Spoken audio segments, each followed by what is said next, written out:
John, hold on. I need to hit.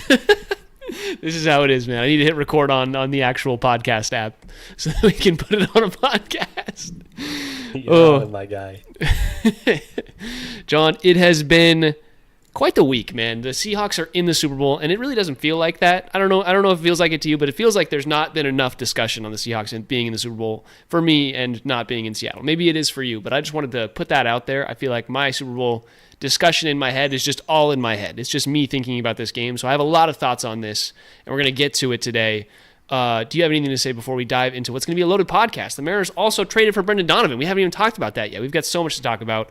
Any thoughts from you before we get going? It's big, man. Yeah, I'm sorry you're suffering from your Seattle expatriation. The city is buzzing. There's lots of discussions, but our host here is stuck in St. Louis, where I cannot imagine a lot of people give a shit. No, it's like my work colleagues are like, hey, congratulations, man, and that's about all I get. That's about all I get. So yeah, we're gonna be here talking about it. If you guys join live, we'll be happy to discuss any questions you guys might have. As always, we've been live on YouTube basically every pod for the last month and a half, 2 months. So if you're listening to this after the fact, check us out live on YouTube either Thursday or Wednesday nights. We usually start around 4 p.m. Pacific time, so you can check us out there. We'll give you a little coyote picnic right here, but we'll stay live on YouTube. Okay, John, what do you want to dive into first? Like, the Mariners, obviously, huge Brendan Donovan trade. Do we want to save the Seahawks? Do we want to talk a little bit of other stuff? Obviously, I haven't really given you a lot of shit for this, but your Zags lost to the University of Portland Pilots last night. We're going to talk about it, okay? No need to bring it up before we're going to talk about it. Let's save the Seahawks for last, because I think that'll be our most rambling conversation. I say let's start with the Nerds, knock out the rest, and then we can finish with the Hawks. Sounds good. So, Mariners news, a huge trade for Brendan Donovan. We all kind of like the tidbits were being spread all throughout Mariners fandom and throughout the MLB that, hey, the Mariners are going to make a big move. They just, whether it was going to be a free agent signing or this Brendan Donovan trade was still up in the air. And I think after Gino Suarez went off the board, it was like, okay, guys. And then Jerry Dipoto and co were just like, I think it's kind of time we can send a little bit of the farm over there. So I'm going to break down the trade real quick, but I do want to hear just your immediate thoughts. The Mariners acquired Brendan Donovan. How are you feeling about that? Great. I feel great about it. Pros and cons of the trade to talk about, but I am mostly just excited that there was a real moment of fear that nothing was going to happen, nothing of substance. This is a move of substance. It deepens our lineup in a really real way. We can argue all day and night about value. Just exciting for me to see management make a trade of this magnitude when I was starting to get pretty nervous that it was going to be all quiet.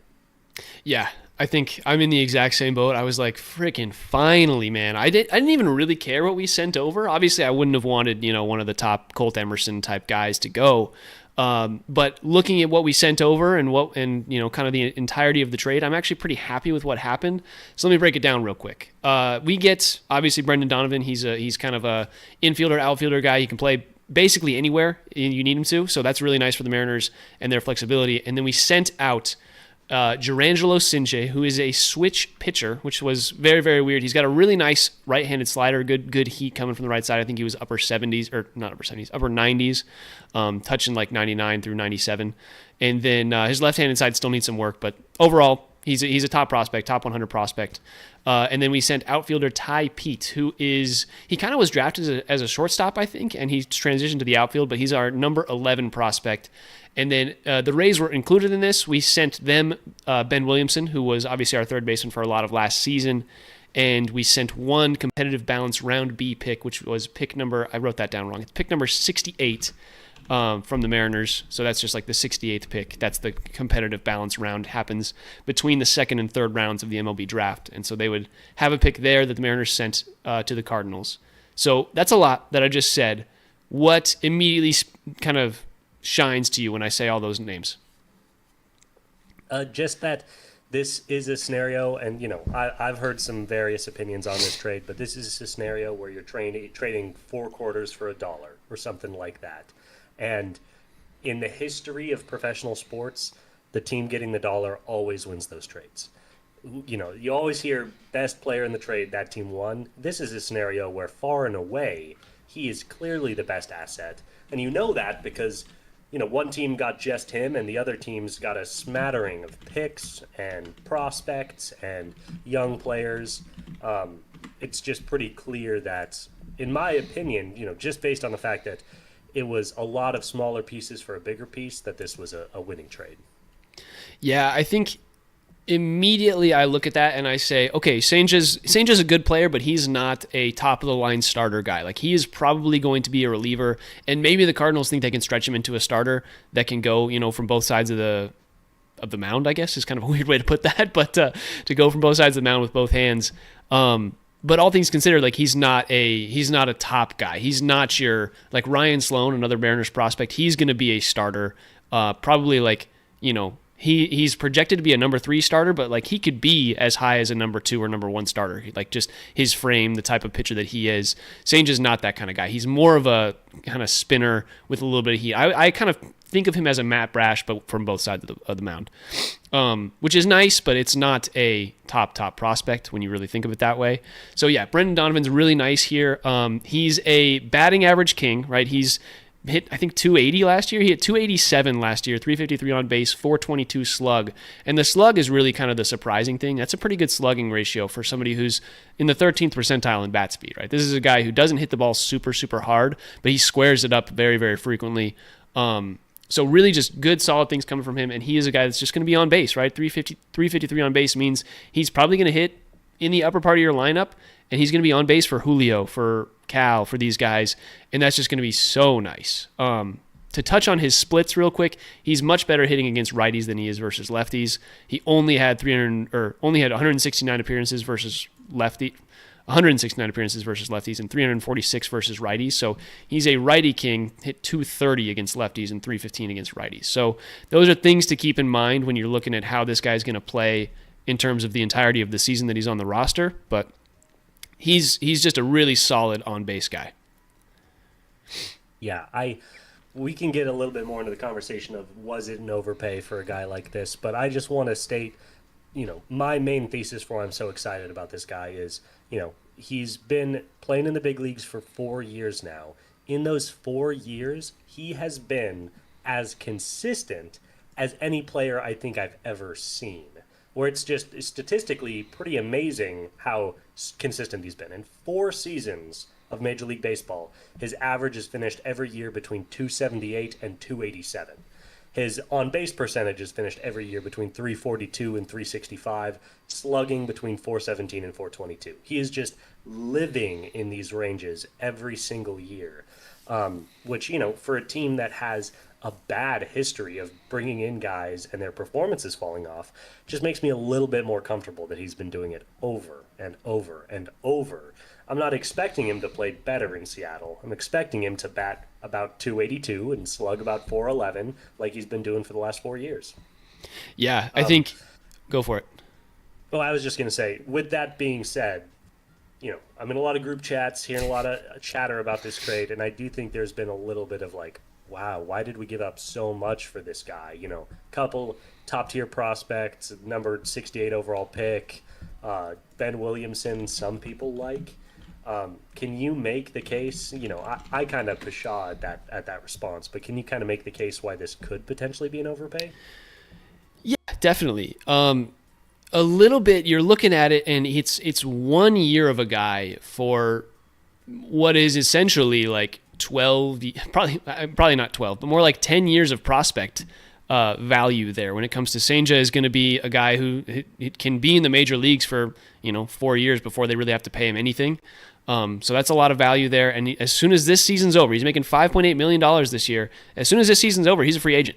Or I guess he hits ARB3 and then he's a free agent after the next year. But like, the Mariners have to figure out how much to pay him next year. There's no set contract right now.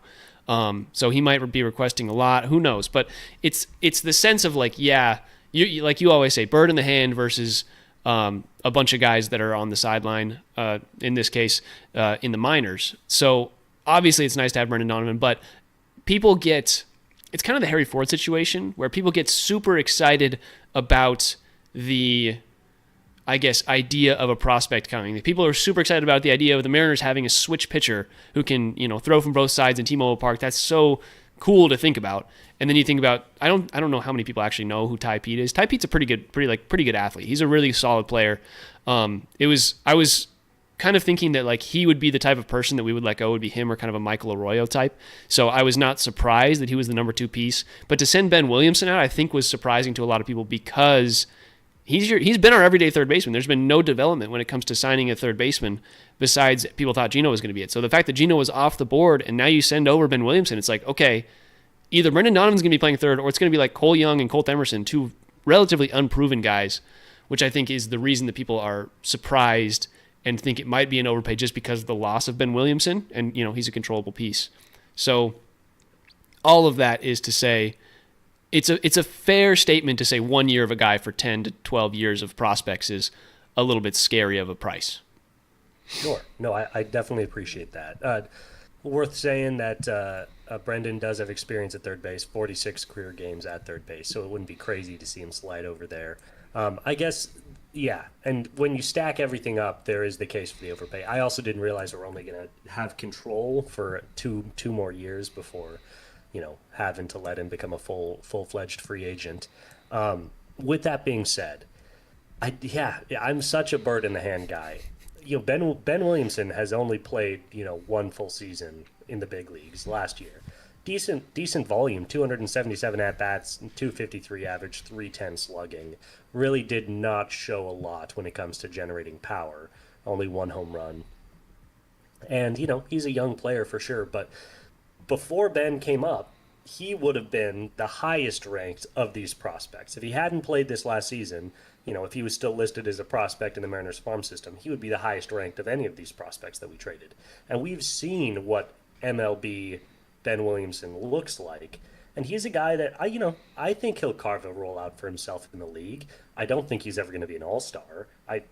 People grow, people develop, but I haven't seen it from him where I'm like, okay, this guy's going to be able to either generate enough consistency with his at-bats or improve his power enough to really be a difference maker. So it's just an example of like, you don't know what these guys are going to be at the next level. Yeah. I will almost always say, give me the guy that's proved it. Yeah, the one thing that concerns me with that is we did send him to the Rays, who just have a history of being really great at developing people that they trade for. But and I'd be happy for Ben. No shade for Ben. He can come back when he's a free agent. I'm just saying. Yeah, no, he's such a plus defender that he, like you said, he'll carve out a role no matter what. Like he will have a spot on an MLB roster for the foreseeable future.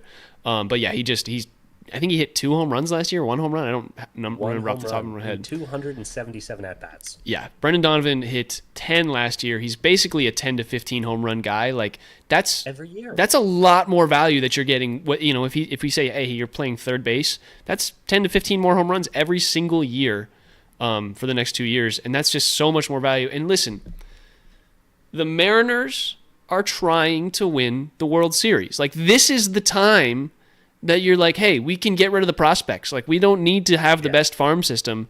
We're trying to win the World Series right now. It's like, I don't know. It's like when you're playing Dynasty Fantasy Football and you need to make a trade to go get the best player, that's the best running back or whatever it is, and you need to trade 5 guys and 2 first-round picks, and you're like, I don't care. I'm going to net my $400 profit, and that's going to be the win for me for the next decade. That's what the Mariners are going for right now. Learn from the Golden State Warriors. The 2 timeline thing is idiotic. When you have your shot, you have to unload the bag and take your shot. And you know what? Maybe you're going to miss. And then you just got to rebuild and try again sometime. But the idea that's like, oh no, we're going to try to win it naturally just with the talent we have and develop and draft. And we're never going to trade any prospects because those are our stars of the future. It's like, well, great, man. This is Seattle. You're not New York or Los Angeles. Good luck. So I do appreciate it. It's like, no, at some point you got to take a swing. It's kind of like being in the perpetual state of contention that the AL Central just as a whole has always been in. It's like the Twins were great for 7 years there, but they never were like amazing. The same things happened with the Guardians, and the Tigers are kind of doing the one thing and going all in. And it's like, okay, the Tigers are a little scary with their signings that they've made and everything like that. It's like they're finally doing something different out there in the Central. But even them, dude, Scooble was on the trade block. Apparently, the cost was pretty abhorrent to other teams, but he was being served up if anybody wanted to come buy him. So even the Tigers, it's like, come on, guys, do you want the best guys, or do you want to turn every great player into, do you want to turn every dollar you have into 5 quarters and then say you won the trade? I just don't know about it.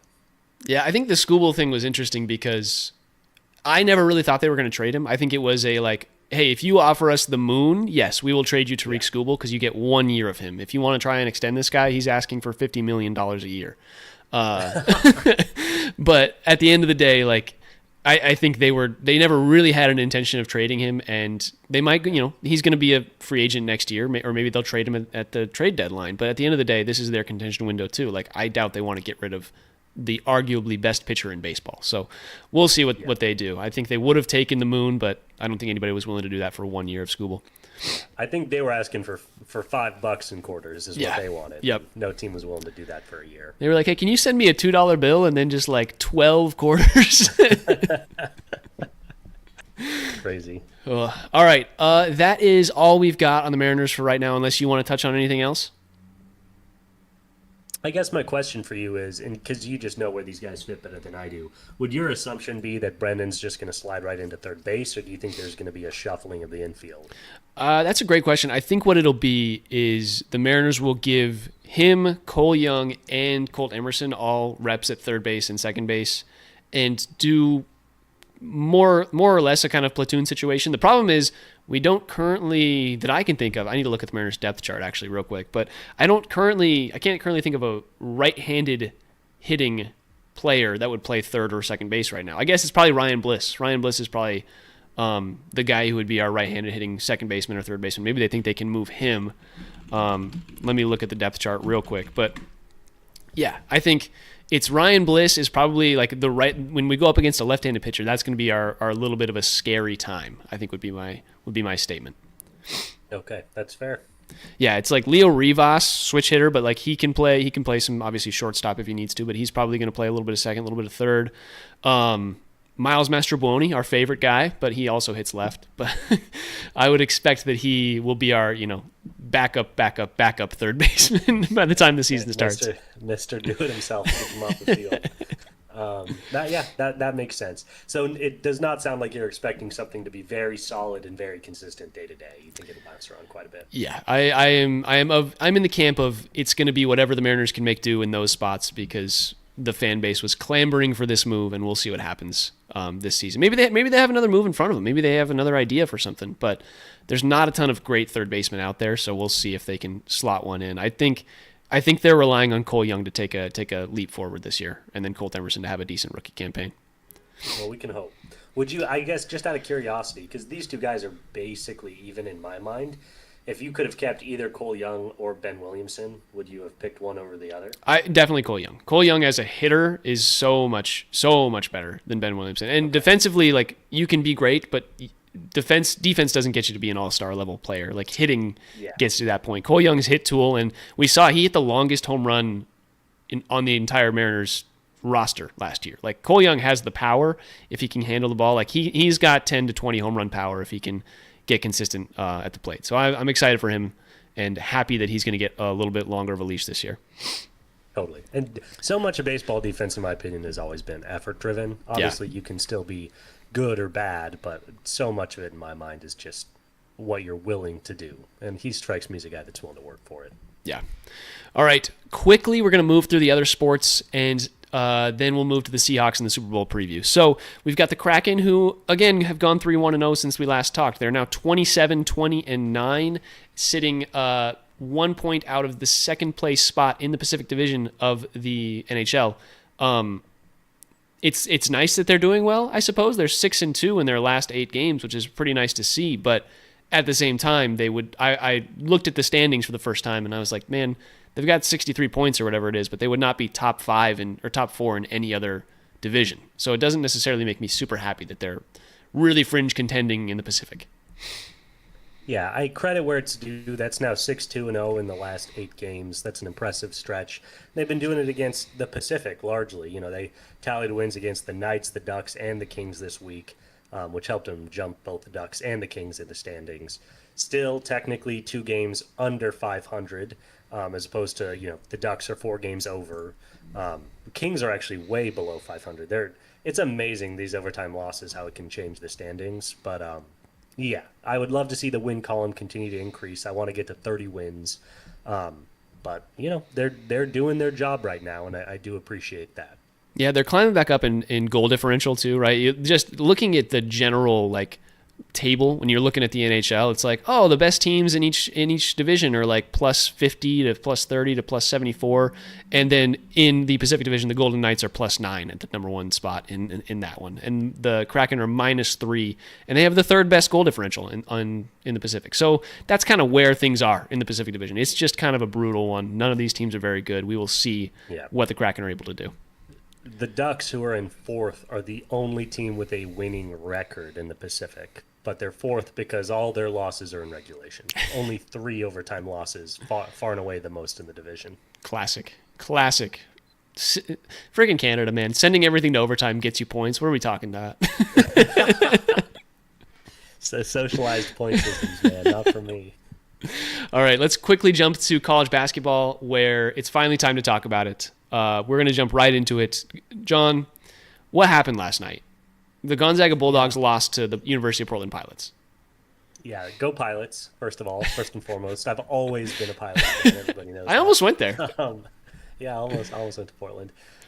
Yeah, well, I had this conversation with a couple of people yesterday about, is this the worst regular season loss in the history of Gonzaga basketball? And I think there's a real chance that it is.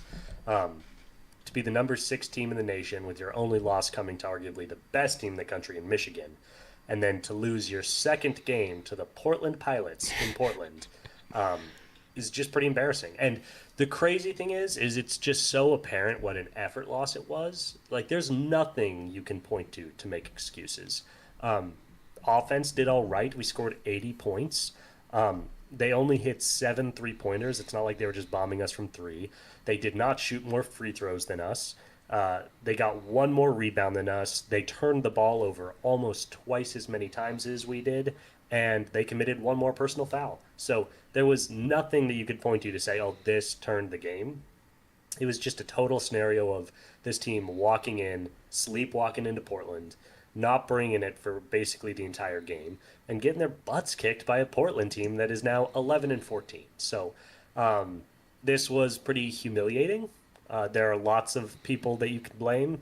Basically, all our starters, with the exception of Graham Ike, just had a no-show of a performance. Yeah, really, really disappointing.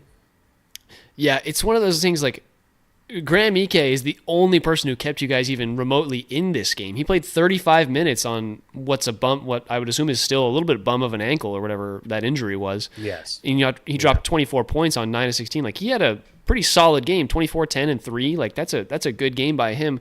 The rest of the guys, you guys shot 40% from the field on 65 shots, 10 of 30 from 3. Like, the Portland Pilots shot 16 total 3-pointers. They were 32 of 54 from the field. They just shot 60% from the field, 44% from 3, and 80% from the free throw line. And it's just like they took 11 less shots than you. Like, it was. I was trying to figure it out because I was like, why did you lose this game?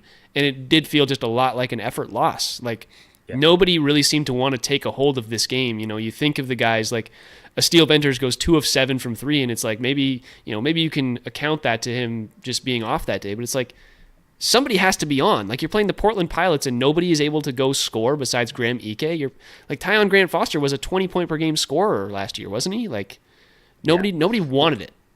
Well, and the bench brought a little bit more energy, but you can tell a few got so frustrated. Basically, pulled the starting lineup about halfway through the first half and was done with them. I mean, These were season low in minutes for Innocenti and Worley and Adam Miller. Like, these guys just hardly played, and it's because it was just so clear the effort they were bringing was negligible. Yeah, Innocenti 0 for 5, 0 for 3 from 3, 0 points in this game in 13 minutes. So, literally a non-factor. He had 0 points, 2 rebounds, and 1 assist. That was all he did. No steals, nothing. Yeah. Our 4-man bench rotation, Grant Foster, Fogel, Super A, and Venters, were all our minutes leaders behind Graham Ike. So it's clear he just did a full pivot to the bench. Didn't even really work. I mean, they had a little bit of a comeback at the end. There was an outside chance that they could have tried to steal this one. They were down like 18 at one point and cut it to 5, I think, and missed an open 3 that could have cut it to 2. But they didn't deserve this game. The Pilots deserved it because they just played a lot harder. And I did just want to shout out to Joel Foxwell, who went off 11 of 18, 27 points for the 6'1" guard. How on earth we didn't just put Jalen Warley on him and just say end this guy's career is mind-boggling to me. But he cooked us, so credit where it's due. Yeah, I mean it was also a game where the Pilots starters just like never came out. Like they were like, "Hey, we're hitting shots. We took an early lead. Yeah. We can win this game. Like let's do this." We're up on the number 6 team in the country. Yeah, shout out to Borland. I'm certain this is the biggest win in their program history, which is amazing for them. Got it. Love to see it. Huge win for the WCC before Gonzaga slinks away. But yeah, we have to call it the Bulldogs where credit needs to be taken, and I want to ask you where you think they'll fall to here, probably in the rankings. Well, in the rankings, it's going to be a big hit. There were a couple teams like Michigan State lost to Minnesota, which was an embarrassing loss, but obviously not on par with this. They're definitely going to drop out of the top 10. I would say they'll still be in the top 15, I would guess. Just because, again, net rating-wise, they're still like the second best team in the country. This was just an all-time embarrassing loss. I think where it's really going to hurt them is on the seed line when the tournament comes around. Yeah. They can kiss the 2 seed goodbye. No way they're giving a 2 seed to a team that lost to the Portland Pilots. So now I think it's a quest to grab a hold of a 3 seed and avoid the 4 or 5 line, which is, on the table with another loss. Yeah, and if you get to that point, you're the classic Gonzaga lining themselves up to battle the number 1 seed as they always try to do early. They always want to do that. So we'll see how it goes. And we're going to get Michigan, and we're going to get our butts kicked. I can already taste the humiliation. I will say this is the kind of team that it's a question defense or offensively. Like obviously their defense has been so good, and you guys were touting their defense early on, you and Rosenberger, and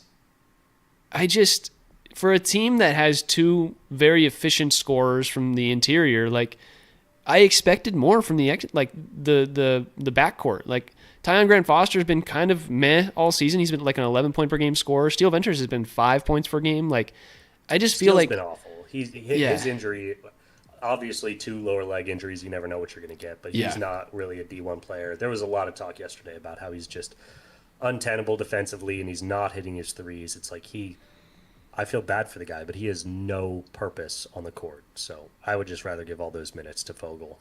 Yeah, it's how I feel playing with my bum ankle sometimes. It is tough. The other undercut part of just this season is that all of the Zag's good losses are just diminishing in value. Yeah, Alabama's fallen out of the top 25. Kentucky's not going to sniff it. Just a lot of their early season wins where we're like, look at that, that's a great win, are becoming less and less impressive. So that's going to hurt both in the immediate term and when it comes to seeding. Yeah. Oh, anyways, we can jump to some other Washington teams. UW had the lead against Iowa at halftime, and they ended up losing that by like 10. Their second half was not very good in that one. They are now 12-11, and I think that one kind of seals the deal. There was a world where, if they kind of won out and beat a lot of these, middling to bad Big Ten teams, they could make the tournament as like a 11 seed maybe. But I think the ship has sailed on that one. Good night, sweet prince. Yeah, it was a fun season. It'll be interesting to see what happens next year, but we'll still talk about UW because they're just a little more interesting than Washington State. But I do believe they're joining the Cougs in the category of season ended early. Yeah, unfortunately, Wazoo 11-14. Did they beat Portland? Do we have to bring that up? Did Wazoo beat Portland? Dude, everybody's beating Portland. That isn't. Yeah, I'm sure you're right. Oh, they played last week. I think it was like the Portland trip through the Wazoo and Gonzaga area. I'm pulling it up right now. Yes, they beat Portland by 30. Jesus Christ! Portland was that was a look ahead game. Portland. Portland was locked in on that Gonzaga game.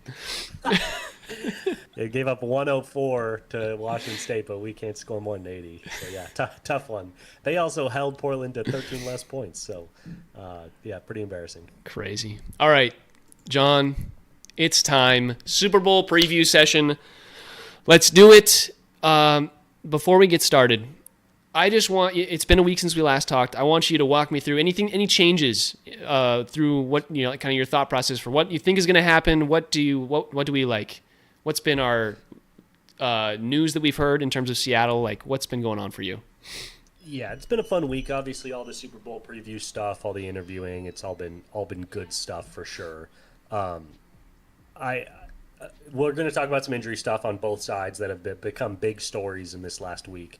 I will just say the amount of 2015 rematch stuff that has been going around, all revenge tour for the Seahawks to avenge that horrible one. Please stop reminding us. We all remember. We literally have a guy in my dynasty league, a good family friend who has been in our dynasty league for 10 years, whose name, he never changes his team name, and it's Run the Damn Ball.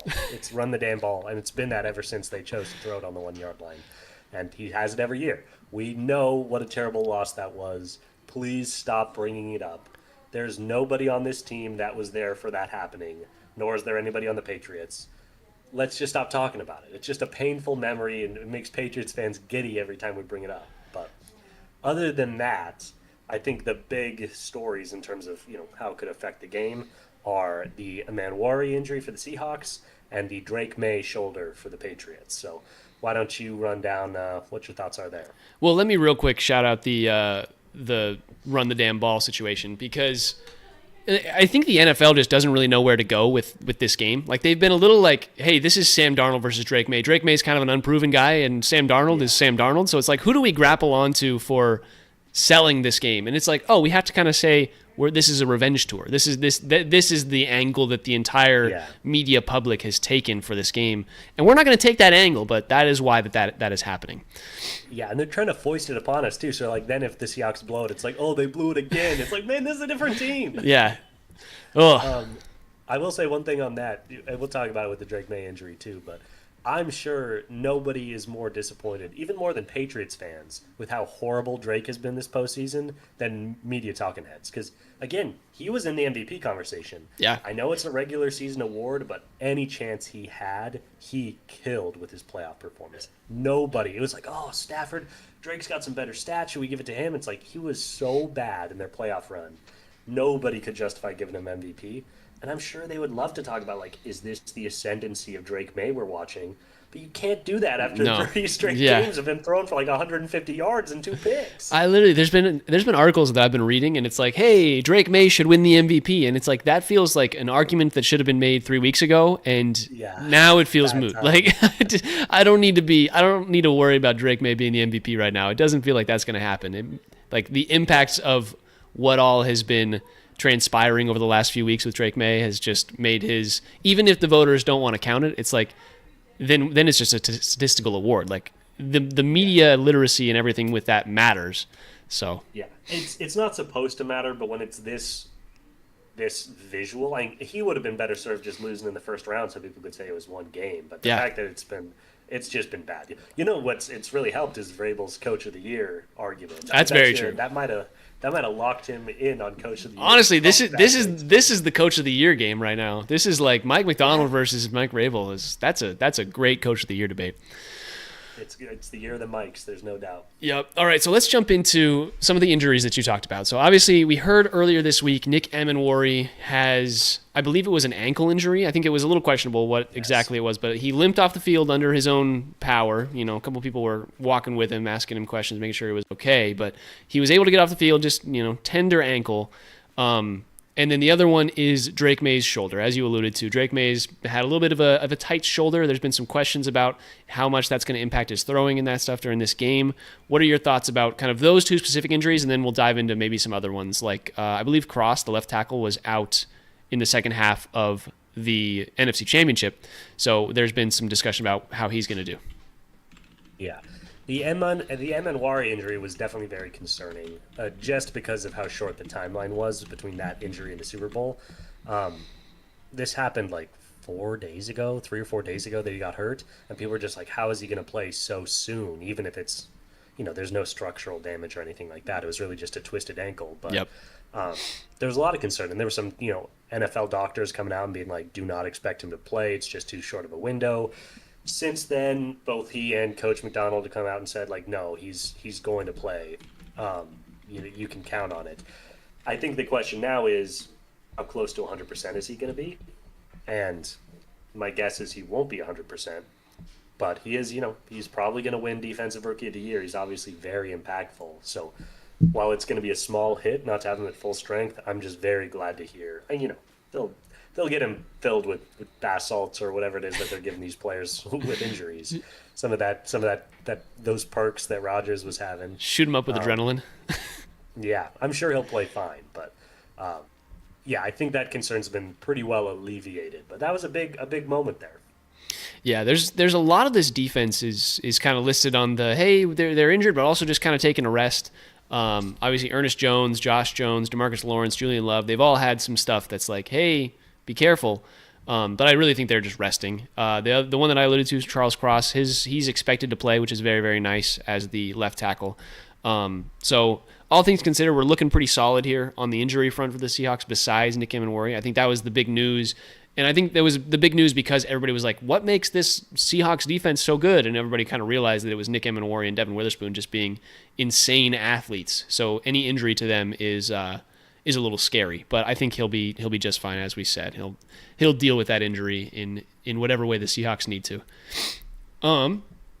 Jumping to next discussion, the Drake May thing.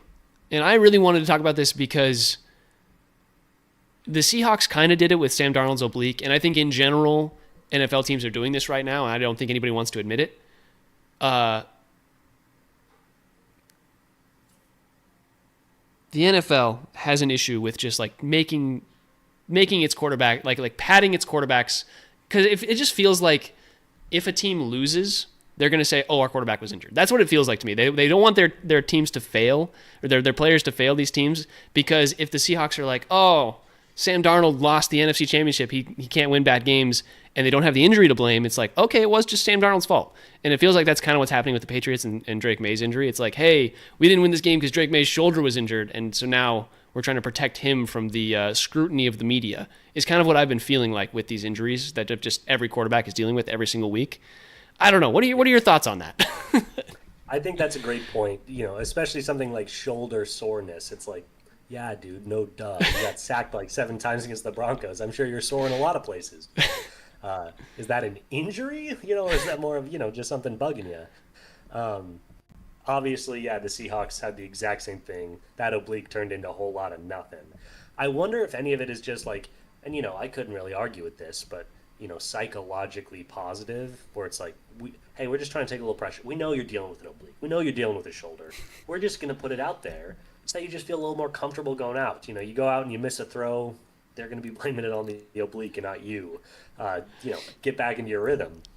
But it does seem, quarterbacks are so finely tuned instruments. I think people are naturally a little more careful. But yeah, this is the second one in a row that's just been a complete non-issue. He missed like 2 practices, but last Friday he was taking reps without any apparent issues or setbacks, so he's gonna be fine. He's certainly gonna play. And again, we can pretend all we want they're not giving these players things to help manage pain, but they are. He might be extra sore the day after the Super Bowl, but that's not gonna matter. So yeah, I do think it's a non-issue for the game. Little missed practice time, I guess, is the only thing to be taken away from it.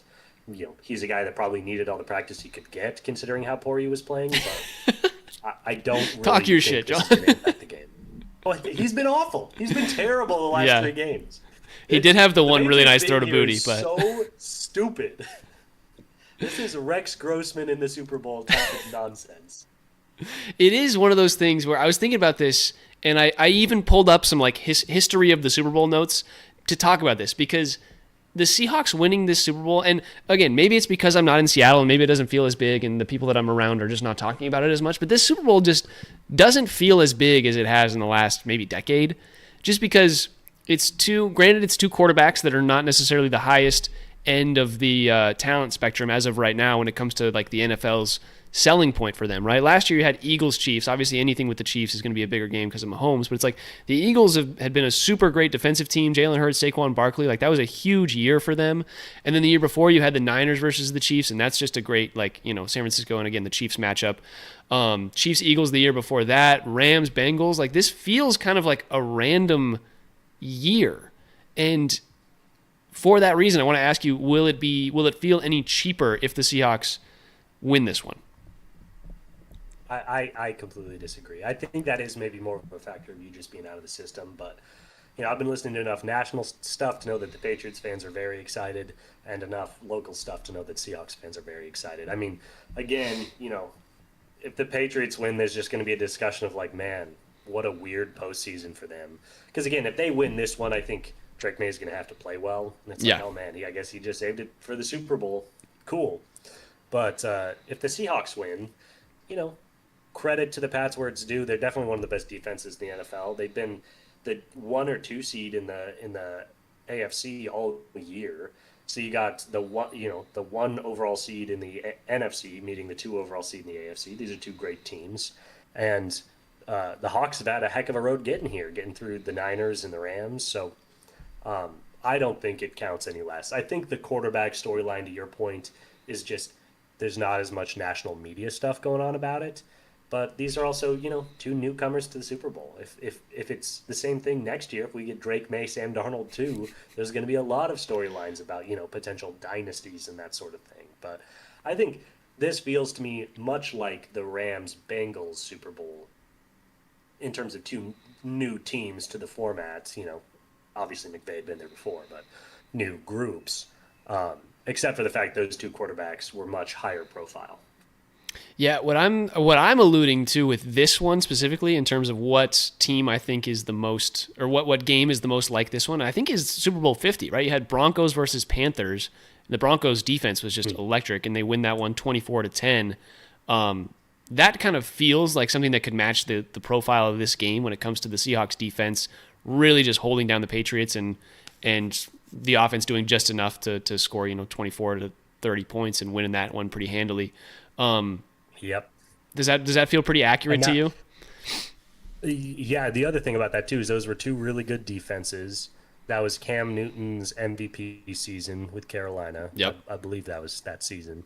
And it was a situation where, the Cam Drake May comparison. Obviously, they don't play super similarly, but 2 MVP considerates during the regular season, and then Cam was awesome in the postseason, but just ran into the best defense in the NFL and got his lunch ate a little bit. That was hardly his best game of the season. And that was the year where there was, quarterback controversy all year for the Broncos. I can't even remember the guy they gave the job to over Peyton because he was just so old and beat up. Oh man, what was that guy's name? Dude, it was Brock Osweiler that got the starting job that year. I don't started remember. in the playoffs, but was so bad. They literally gave Noodle Arm Peyton the ball because they're like, at least you're not going to turn it over. I'll pull it up. He did just enough. So. I think it was Brock Osweiler. As that came to me, I feel pretty good about it. But yeah, that was a good defensive matchup, and it was a situation where, despite one team having the better quarterback, what mattered more was the better defense. It was Osweiler, or unless you were thinking of Trevor Siemian, but I think it was probably Osweiler. Yeah, it could have been either one of those. What the important thing is, he didn't fucking matter. Whoever it was, Osweiler, Siemian, all I'm sure about is they did not matter. Well, anyways, let's jump to a little bit more discussion on the actual game itself. What I in my humble opinion, there's kind of 3 ways this game can go. There is in every game there's 4 ways that it can go in general when we're going by the guidelines that I'm about to present to you. Is there a world where you think the Patriots just smack the absolute crap out of the Seahawks? I mean, anything is possible. Them smacking this defense is pretty hard for me to imagine, but I could see a scenario where they get the ground game going, and they're just, Travion Henderson rips a couple big ones. Defending the run hasn't been the strong suit of this defense necessarily. And then the other factor there would be, you get seeing ghosts. Sam Darnold turns the ball over 4 times, 2 for scores, and it just kind of kills the Hawks' spirit. But I think it would have to be a very specific set of circumstances to lead to that. I see. I am to the point where I don't even think that can happen. I think even if Sam Darnold turns the ball over 3 times, I think this defense will keep us in it, and it'll be even at that point, it'll be a 20-16 game or something like that. Like I think there is almost Sure. no world where the Patriots win this game by more than 4 points. To be honest with you, and so that's the 3 other scenarios, right? You have the Seahawks smacking the Patriots around and winning by 15 to 20. Which is very easy to imagine. You Yes. get the same Drake May you've got the last 4 weeks. You get the same Sam Darnold, and the defense just eats. And then you have a close Seahawks win where the defense, Sam Darnold doesn't really do anything, but the defense keeps them around and they end up scoring just enough points to outlast a Patriots team that was really unable to get too much going offensively, or the Patriots win a close one. Those are kind of the 3 outcomes that I can see. In your head, what is the most likely one to come out of this game? Uh, I think most likely is a close Seahawks win. I do think this will be far and away the best defense the Hawks have played in a number of weeks. Um, the Niners defense was rags and duct tape, and then the Rams defense was really good this year, but they just had a lot of injuries towards the end of the season and weren't the same unit they had been. You saw that against the Bears. This Pats defense is really good, and I think right now the three, obviously they're not all still playing, but the 3 best defenses in this 2025 season were pretty clearly to me the Seahawks, the Texans, and the Patriots. So it's a top 3 defense in my opinion. I do think that is going to limit what Sam Darnold can do, especially with an offense so heavily based around JSN. Um, and then I do think, and this is my great fear, is that Drake May will just actually play good in this one and, God forbid, lead them to a Super Bowl win. And then everyone's just going to forget how awful he was the first 3 weeks. And that would just break my heart. Um, but yeah, I anticipate it being a closer game where both teams are able to move the ball a little bit, but defenses kind of go head to head. And maybe the difference maker is we have the best receiver in professional football. Yeah, yeah. I think this is going to be a game where the Seahawks. It could be an exact mirror match score wise of that whatever it was 2015 2015 Super Bowl. That's the right one, right? Where the Seahawks are winning 24-20. I think it was 24-20. I have it pulled up. Why don't I just look? 28-24. It was a 4-point game. So I think it could be an exact mirror of that where the Seahawks win 28-24 and the NFL and all the media could just be like, wow, what a reversal by the Seahawks over the last decade. And it's just like, nah, we were built for this. But no, I think this is the type of game where there's going. It's crazy because on the betting sites, FanDuel, stuff like that, you have both quarterbacks are actually more. Their odds are that they're more likely to throw an interception than not, which I think is very interesting. I think it's indicative of what people think is going to be a lower scoring game than even is given credit the quality for. of the 2 defenses. Yeah. Yeah, I think, what is it, like 5.5 touchdowns are kind of predicted overall? Yeah, something like that. Yeah, I do just think the way, if you look at matchups to, the Pats defense, they've obviously got one exceptional corner, but they're really just a great rushing defense. So I'm basically counting Kenneth Walker out for this one. He'll get some touches, but I think we're going to have to pass to generate offense. And that just, it makes you a little bit nervous to, like, really put the ball in Sam's hands and say, like, hey, you have to go do this if we're going to generate offense. That, makes me a tiny bit nervous. Then on the other side, our defense is way more just, like, balanced. Like, we're very good at every level, but we're not unstoppable at any level. And I just worry if their running game gets going and that takes pressure off of Drake May, that just lets them have a bit more synergistic of a system. Now, we are the number 1 defense in the NFL, so I would not be surprised if we also just shut them down. But my worry about how this could be close is, negative game script for our offense. Yeah, I think there's an interesting line to me. It's like Kenneth Walker to have an anytime touchdown is minus 195, and I'm like, I want nothing to do with that. I think Kenneth Walker is going to have such a hard time scoring the football. Yeah, the touchdown props are absolutely ridiculous in this game. Do not take a touchdown prop; they're disgusting. I guess that's a great segue. Do you want to talk about some of our favorite props from the game? I do, and I want to talk about one that is not available anymore because I got it really, really early. But there was a Good. Drake May prop that was like to score a touchdown, and that was at plus 380 right when the game opened, and it's moved all the way to plus 270. And I think what's happening Wow. is people are just throwing all of their money on touchdown scorers, and FanDuel or whoever you're using is like, hey, we could just keep lowering this, and people will still keep betting it. Might as well. Yeah. But I So got that's the Drake Drake May to May get a rushing touchdown? to basically rush for a touchdown at plus 380, and I'm very, very comfortable with those odds.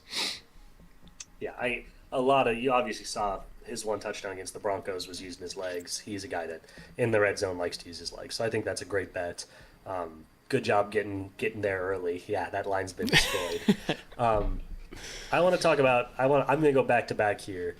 We're kind of. I guess I'll just say we're kind of doing a value dogs thing. We're not taking underdogs, but we each picked three props we really like from the Super Bowl. Yeah. I'm taking my emotional hedge double whammy, and this is my. The Seahawks should win, but I'm terrified that the Patriots are going to. And neither one of these bets guarantees a Patriots win, but if these two things happen, I should say, if the Patriots win, these two things are very likely to happen. And even if the Patriots don't win, they still could. And that is, I like JSN under 94 receiving yards. It's about even money. That's just a huge number. Obviously, he's a monster. He's been doing that game to game, but they're going to be able to put one of the best corners in defense on him, and they're going to be able to focus most of their defense around him. And again, this is one of the best defenses in football we're playing. So I would not be surprised if JSN, finishes with 70 yards, and maybe guys like Cooper Kupp pick up a little bit of slack. And then the other one I want to pair with that is Drake May over 221 passing yards. I do just think, I could definitely see him struggling to get to that number, but, the Seahawks could definitely win this game and give up 250 to Drake. But if Drake goes over 250, I should say, if they're going to beat the Seahawks, they kind of need him to go over 220. I don't see any way they win this game with him throwing for like a $180. Yeah, no, I can get behind those lines. I think it's definitely a hedge your bet emotionally on like, hey, if this is going to happen, the Patriots need to. Yeah. And those are good lines too. It's like that's a lot of receiving yards for a wide receiver, and that's not a lot of passing yards for a guy that is going to finish second in MVP voting. Yeah, I think there's a world where, like you said, the Patriots' rushing game is really the thing that carries them through this one. But I think the Seahawks' rushing defense is better than we've been giving them credit for the last little bit. So we'll see how it goes. Like they were the number one rushing defense, I believe, by some metrics. I think their second halves have been a little bit worrisome. Is where they've kind of shown some weaknesses, but that is also could be attributed to just getting tired and playing the Rams leads to a lot of running around that you're not expecting when you're playing Puka Nacua and things like that. So we'll see how that shapes up. One of the lines that I really, really, really like is a Rashid Shaheed alt receiving yard total, because I do think JSN is going to get bottled up pretty handily by Christian Gonzalez. I think that's going to be a really nice matchup. And if they do that, I think Rashid Shaheed is, like, a lot of people have been talking about Cooper Kupp and kind of the underside of the defense and him having a good game. But Rashid Shaheed's just like even odds are around basically like 23 yards. And if Rashid Shaheed is going to get yards in this game, you should just bet 50 plus. And so Rashid Shaheed for 50 plus yards is at plus 400. I think that's a really good bargain. I think that's one that you should be taking. I love that with a guy like Rashid, where it's like, that's one reception. Yeah, he literally had that in one reception last week. Really, the question is, 0 or 1 receptions is what you're talking about there, and to get plus 400 odds on one reception is I think pretty great. Those speedsters, man, they're hard to set lines for sure. Do you have another one, or do you want me to go? I do. I'll rip one off real quick. We've got. We were talking about how Kenneth Walker might not have a big game, and I think the rushing attack is going to struggle a little bit, but I think the passing attack could be where Kenneth Walker shines. I think we throw him at Milton Williams enough times, and eventually Milton Williams will try and tackle him or get so distracted by Sam Darnold on a bootleg that Kenneth Walker is going to get lost. And I think there's a few options here, but I like Kenneth Walker to have it's the 3.5 reception line is kind of the line there. So I like him to have 4+ receptions with plus 178 odds. I think there's going to be a lot of screens, a lot of dump offs by Sam Darnold just because he's under pressure. I think Kenneth Walker is going to have, at the very least, the opportunity to have receptions. I'm not talking yards, just receptions, and maybe he gets 1 or 2 yards on those plays. But the fact that he's going to be open on a pass pro or something like that after blocking for a second or getting a little bit of time for those screens, we know how Kubiak likes to run this offense. I really like plus 178 odds for 4 receptions. Nice. I dig that. Yeah, I could see. And that's a way to use him, who's obviously a very valuable player, in a way that might be more effective against this running defense. So I think that'd be very smart. One I like, this is my Sam Darnold ultimate parlay. I feel pretty good about this one. If you parlay his over 1.5 passing touchdowns and his yes to throw an interception, that gives you odds of about plus 170, almost 2-1.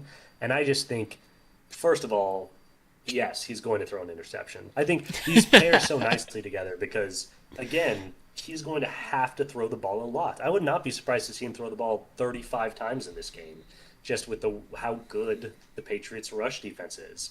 And if you're going to do that, he's going to make one mistake and throw an interception. I think that's going to happen. And then, even in the red zone, I do not anticipate the Seahawks scoring a rushing touchdown. I just don't think it's going to happen. No. They're going to have to take it to the air. And I think Darnold's going to get in twice.